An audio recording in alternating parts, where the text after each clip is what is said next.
The shorter terms that we're looking at, the short-term phenomenon it's been in the media quite a bit, is the El Nino and La Niña.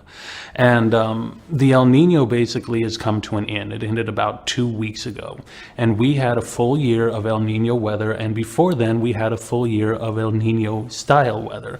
The interesting thing with El Ninos is that the way that scientists determine if we're having an El Nino is they monitor a certain part of the Pacific Ocean, and that spot in the Pacific Ocean has to be hotter than average by 0.5 degrees Celsius 7 months in a row. What this means is that by the time we hear there's an El Nino, we've been living in an El Nino for 7 months. And same thing with the La Nina. It has to be 0.5 degrees Celsius cooler. Well, with this El Nino ending, because of how strong it was, we get a whiplash effect. All that heat, because El Nino means that the Pacific gets hotter. La Nina means it gets cooler. So all that heat is going along the Pacific, and it's going to eventually, as it pulls, it's going to pull cold water with it. So we're having a whipping effect of the cold water coming in, which is why we have the La Nina. This La Nina is likely to start around July or early August.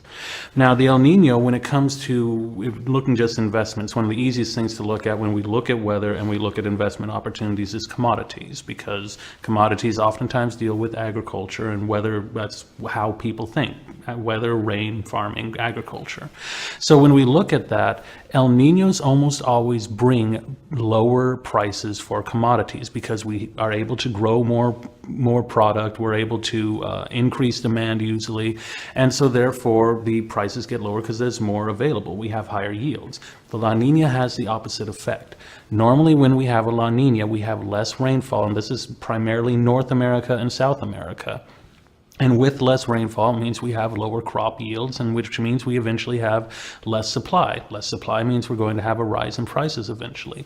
And we're going to start seeing it this year. It's going to be even more dramatically effective next year, because this year we've been able to at least plant a lot of good crops, and most of them should survive through the summer.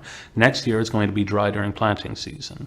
Southern Hemisphere, different scenario. Their planting season comes later. They're going to have very good crops.